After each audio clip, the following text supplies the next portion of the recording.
Hello tropa, so dito na naman ako para pa ulit GTA car. So mamimingwit naman tayo ngayon ng mga units natin dito sa lot.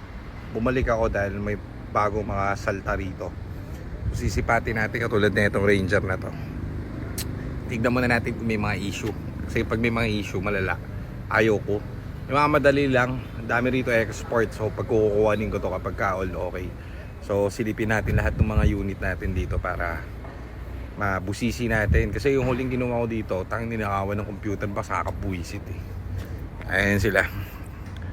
So, tara sipatin muna natin, tignan natin kung uubra yung mga unit dito.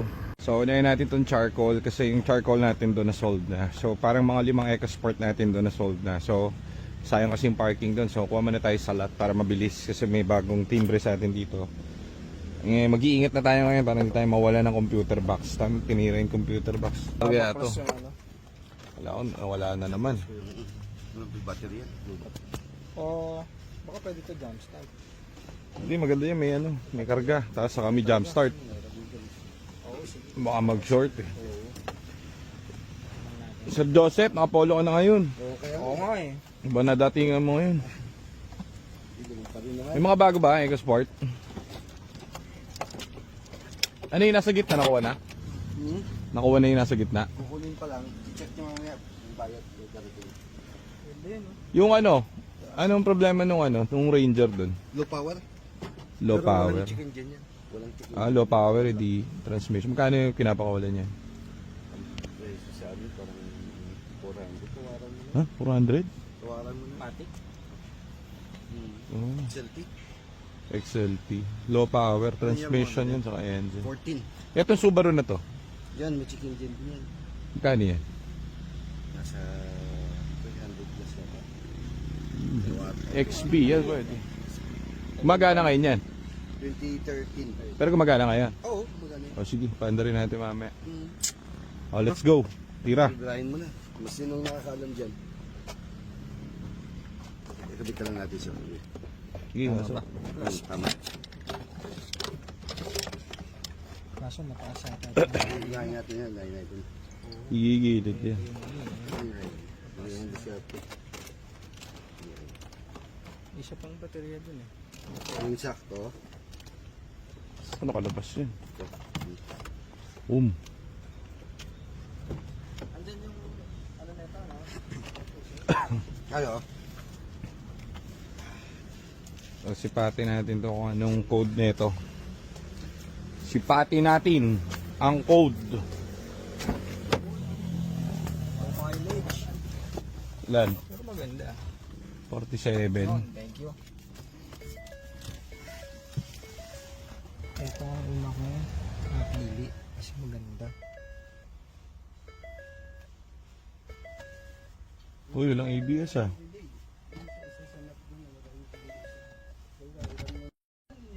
So, check na natin kung bubuhay.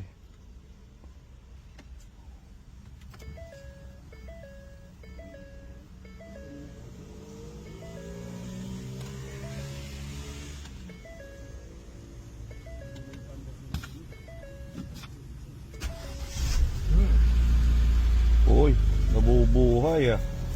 Ano ka ABS? Ilaw. ABS pala. May ilaw. Meron ba? Check engine, hill start, Pero ano yun, battery voltage yun ano. battery. Baka ano pa. Wala yung mismong ABS niya na nakailaw. So, clear. Meron pero baka nakasabay. Let's see. Kaya mo lang, ano yan, sa likod yan. Nakasabog naman yan, di ba sa atin to? Kung sumabog, edi sabog. Sumabog, di natin bibilin pala. Yun lang yan. Okay pa, buo pa yung loob. Ito never nagka-problema to. Itong moonroof, hindi nagkaka-problema to. Matibay ang moonroof ng Ford. So, check natin ngayon kung papasa. Ito, uwiable to. Mauuwi to. ABS low voltage yan. Low voltage yan. Miscom Ano? with restraints.